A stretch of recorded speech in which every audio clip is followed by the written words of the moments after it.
Hello and welcome to Straight Talk. I'm Ayşe Süberker. After months of military rule and deadly protests, Sudan has inched closer towards a civilian government. Hoping to turn the page on longtime leader Omar al-Bashir, currently on trial for corruption, the military and Sudan's opposition formed a ruling council. If all goes well, elections will be held by 2022. Turkey, which has decades-long economic ties with Sudan, sent Foreign Minister Mevlut to witness the signing of the power-sharing deal. During his visit, Cavusoglu emphasized that Ankara's support to Sudan will continue. Relations between the two countries have been growing since Erdogan's visit in 2017, which was the first by a Turkish president to Sudan. But as the country starts a new chapter, will past-friendly relations continue? And can Turkey play a mediating role between the competing parties in Sudan? To answer those questions, joining me now is Joseph Ochieno, who is a commentator on African affairs, and Elem Eğrice Tepeciklioğlu, who is the author of the book Turkish Foreign Policy in Africa. She is also a lecturer at the International Law Implementation and Research Center based here in Istanbul. So Elem, Joseph, thanks for joining me on Straight Talk. It's good to have you here. So leaders of both military and civilian opposition were sworn in, thus paving a way for a democratic dispensation. Now the country has a 11-member ruling council. Elem, how significant was this power-sharing deal for Sudan? And will Sudan see peace and stability until elections can be held? Well, it's an important question because, Sudan is now in the transition period, and like all transitions, it's not going to be an easy one. The deal signed between the opposition and the civilians, it's not a perfect one, but it's a turning point in Sudanese politics, But the question if there will be peace in Sudan in the long or near future, it depends on various factors, Like what? Like, the many internal and international actors are involved in Sudanese politics. Like, there's the opposition, which is divided at all means, and the military, there's the military. Military is by no means a unified force. In Sudan, there are, militias, Islamist militias, paramilitary organizations as well, and there are fears that those remnants of the al-Bashir regime, they would like to keep power. Their power, yeah. Yeah, their power. So, Joseph, how will this new interim government play out, given the fact that military is set to have the upper hand in this new administration, as well as other factors Elem just mentioned? What do you make of that? I mean, technically, it should be presented that the military doesn't have, that apparently it is, if you like, nuanced as balanced, to the extent that actually part of the presentation, attempted presentation, is that the opposition has an upper hand. But as you quite rightly say, I think the military, by and large, do have an upper hand in the sense that they continue to control the system, including the fact that they're going to lead for slightly longer.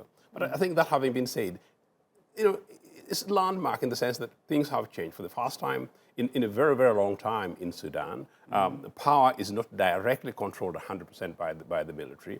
And for the first time, by and large, on the African continent, except for revolutionary military opposition, the civilians have successfully managed to push a military administration and to compel the military to come to table and have, if you like, a negotiated settlement. So what happens over the next 3 years is going to be a balancing act. But I think, as Ali said by Cyclone, I think it's important. How do they play it in such a manner that they bring in a settlement of the opposition that is not happy? The Darfurians are not particularly happy. The outstanding issues in... So it's not a 100% compromise?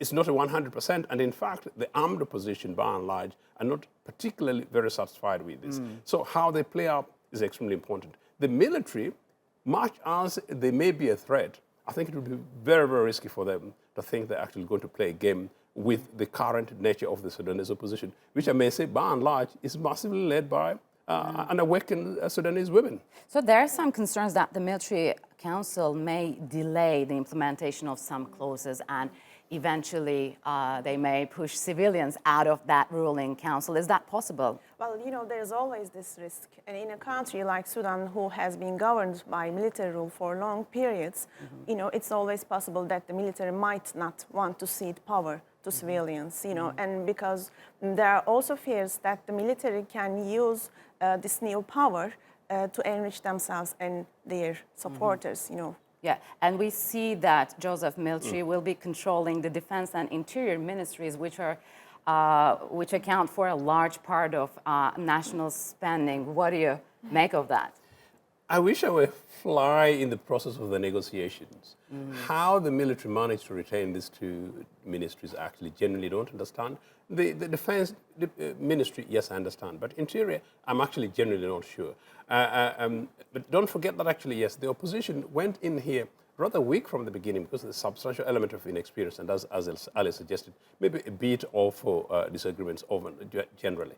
But I think the good hope is this, that there's no way in which the current military setup in the Sudan, as it is, can play an Egypt in the Sudan, because the international community is looking. But by and large, the Sudanese opposition is much more emboldened. However fractured, they're much more emboldened than ever before.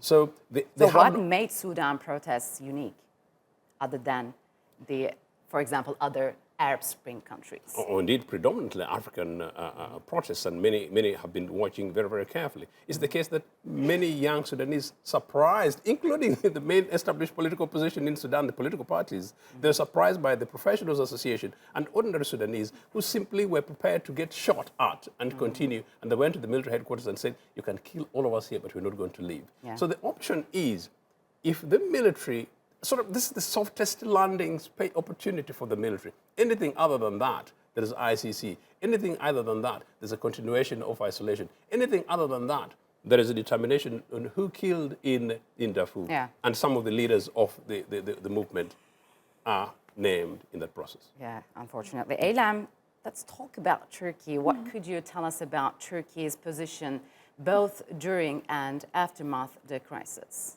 Well, Turkey actually followed a wait-and-see policy during the first phase, actually. But it condemned the coup, as expected, because in a country like Turkey experienced military coup that has regularly over 200 Turkish citizens. And erupting the political life of the country on a regular basis. We should not be surprised that Turkey is against the use of military coups as a means to bring regime change. But Turkey also sided with the Sudanese people and always expressed that Turkey is with the Sudanese people. And why Turkey is interested in Sudan? Well, actually, it's a part of Turkey's larger Africa policy. Turkey has opened to Africa in late 1990s, and Africa occupies an important place in Turkish foreign policy priorities right now. And Sudan is an important African country, the largest African country, being one of the most populous African countries. And it's an important ally of Turkey, having Turkey and Sudan have long and centuries old. Joseph, what do you make of Turkey's Sudan policies? Do you believe that the friendly relations will continue in the upcoming process? I think it's an imperative much more for Turkey, and I think Turkey has played it quite right for slightly perhaps different and nuanced reasons, because the backers of the military in Sudan, particularly the Emiratis and Saudis and to an extent Egyptians, have not necessarily been strategically the best friends of Turkey. So in a way, there's an element of that. But generally, Turkey's own broader growing economic might and power is such that they genuinely needed to have friends anywhere in Africa. And Sudan happened to be very strategically located. Port Sudan, interests in mining and constructions that Turkey ought to be able to get engaged in. And yes, Turkey is perhaps the most unique, predominantly Muslim country, which is also generally democratic. It must be seen to be playing the democratic process. I would rather see Turkey continue to play a bigger role, because interestingly, the more actually they did, the better perhaps it's likely that not only will they help to counter their opponents in the region, but perhaps it may be a net benefit for the broader opposition in Sudan, which is predominantly Muslim, but in a way we are simply saying we're also trying to play secular and democratic. So briefly, there are a lot of challenges ahead of Sudan. So how will this new government tackle these challenges in a way to end the cycle of bad governance that led to the civil unrest? Elem. Well, the main challenge for the new regime is the economic problems that they have inherited. So Sudan needs international assistance, and it needs it fast because there is always, as we discussed before, there is always the risk that the military might not want to transfer power to civilians following this 2 years, Yes. let's say. So any international assistance must also emphasize military reforms. Yeah. And Turkey's role could be its increasing investment projects and humanitarian involvement in the country because, Turkey has a holistic approach, combining peace building, peace efforts with development and humanitarian assistance development projects. So coupled with Turkey's unique identity. Elem, Joseph, thanks for joining me on Straight Talk. Appreciate it a lot. Thanks for having me.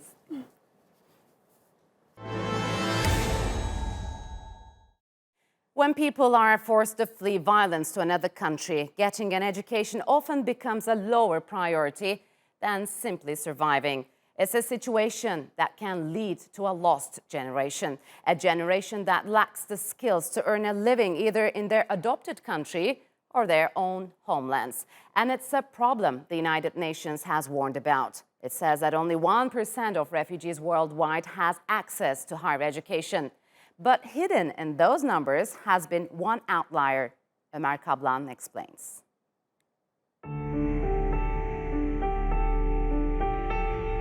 Over 70 million people around the world have been forced from their homes, escaping persecution, conflict, violence, or human rights abuses. Among them are nearly 30 million refugees, half of whom are under the age of 18. And according to the UN, only 1% of those over 18 have access to higher education. But in Turkey, where there are around 4 million refugees, more than 5% of adults are enrolled in Turkish universities or higher education institutions, a higher rate than anywhere else. Ayşegül Komşuoğlu is the Dean of the Political Science Faculty at Istanbul University. She works closely with government institutions and NGOs to help make it easier for refugees in Turkey to get access to higher education. There are around 150,000 foreign students in Turkey. This is a huge increase considering that there were only 16,000 foreign students studying in 2001. The Turkish government has loosened policies for those with refugee status to gain access. Our research suggests that higher education is vital for refugees to not only integrate, but in enabling them to be valuable contributors to society. And as a result, hundreds of refugees have graduated from universities across Turkey, and thousands more are continuing their studies. Scholarships provided by the Turkish government are ensuring that war-ravaged countries like Syria don't have a lost generation. Many of the students tell me that they have one goal: to learn the skills that will be vital in rebuilding their countries. One of those students is 24-year-old Ranim Kahal. She and her family were forced to leave Syria after the war broke out. She managed to get a place at a Turkish university as a refugee to study biological engineering. So after the revolution and after coming to Turkey, we realized that we cannot help Syria except we study and we get something in our hand, certificate in our hand to re-enter this Syria and build it from zero to high position. According to the UN, 61% of refugee children in the world are attending primary schools, while only 23% of refugee teenagers are enrolled in secondary education. But projects to support higher education access for refugees have largely failed because of legal and political obstacles in various refugee hosting countries. But Turkey believes it's managing to overcome these obstacles. In a world where nearly one person is forcibly displaced every 2 seconds as a result of conflict or persecution, The UN aims to increase the number of refugees taking higher education globally from 1% to 15% by 2030. It's a goal that Turkey is already working towards, and the success it's achieved so far could be a lesson for other countries looking to help refugees transition into student life. Omar Kablan, Straight Talk. And joining me now is Ayselin Yıldız, who is a UNESCO chairholder on international migration at Yaşar University in Izmir, and my son Nimer, who is a postdoctoral researcher at Sabancı University, based here in Istanbul. Ladies, welcome to Straight Talk. It's good to have you here. So we see at higher education, less than 1% of refugee students attend universities, compared to 31% at a global level. So my son, what could you tell us about this figure? Is this really alarming? The figure is low, but I think that in the particular case of Turkey, there has been a lot of effort that has been spent and done on facilitating access to higher education. There has been a lot of scholarships that were given by the YTB, by the Presidency of Turks Abroad, through funding from the EU. To give access to a large number of refugees to higher education. There has been even programs that are specifically tailored to teach Turkish for young individuals who want to access higher education. Aged between 18 and 24. So those programs are helping a lot. They're helping this particular segment of people who have not, who have maybe come from temporary education centers. So they haven't been to Turkish schools, but to the schools that were particularly catering to Syrians in Turkey. And so they may have not acquired a sufficient level of Turkish before accessing, and those kind of programs help them come up to speed at the level that is required. Tell me about these temporary education centers. Are they completely integrated with the national system? In fact, they are not at all. They are pretty much separate. They are teaching... Is this an advantage or disadvantage? So this is... so at the moment, they are teaching according to a curriculum that's not the Turkish curriculum, in Arabic language, according to a Syrian curriculum. But progressively, they're being faded out. So in a few years, we won't see those anymore. And it's been going in this direction since many years now, since a couple years. Because Turkey probably thought Syrians are just guests, but now they'll stay here with us. Exactly, it's starting to look longer term. Yeah. And so in that sense, having a temporary education center for a longer term purpose may not serve the best situation, but integrating them to the schools also requires certain initiatives and certain steps for a healthy integration into the system. Yeah, I'm going to ask about that. I sit in as UNESCO chair on international migration. You have also contributed a publication titled Integrating Syrians into Turkish Higher Education Through Recognition of Qualifications, which also compares cases from countries like Norway, the Netherlands, Turkey, Spain, the UK, and Germany. What have you found so far, where Turkey stands when compared to these European countries? Actually, that publication was an outcome of a project supported by HOP's Madat program.